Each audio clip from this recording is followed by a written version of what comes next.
By HANNA ARHIROVA, YURAS KARMANAU and SABRA AYRES Associated Press Kyiv, Ukraine.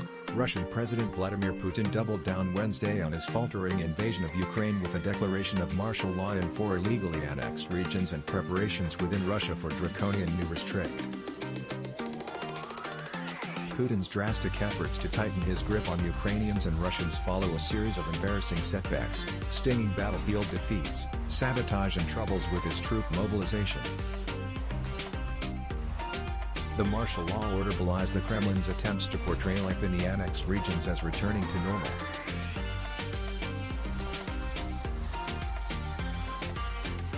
The reality is that a military administration has replaced civilian leaders in the southern city of Kherson, and the mass evacuation from the city is underway as a Ukrainian counteroffensive grinds on.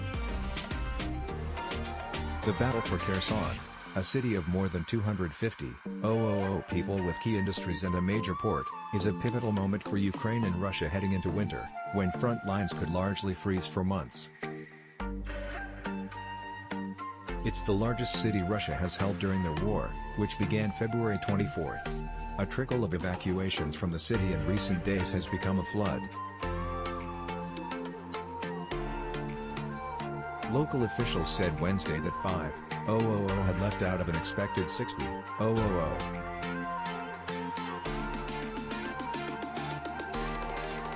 Russian state television showed residents crowding on the banks of the Dnieper River, many with small children, to cross by boats to the east, and, from there, deeper into Russian-controlled territory.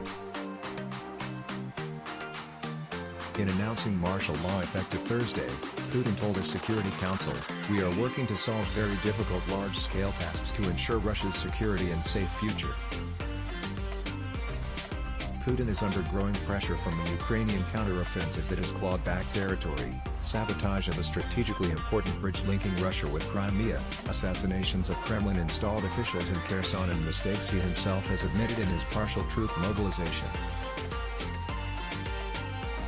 Putin's martial law declaration authorized creation of civil defense forces, the potential imposition of curfews, restrictions on travel and public gatherings, tighter censorship, and broader law enforcement powers in Kherson and the other annexed regions of Donetsk, Luhansk and Zaporizhzhia. In an ominous move, Putin opened the door for restrictive measures to be extended across Russia, too.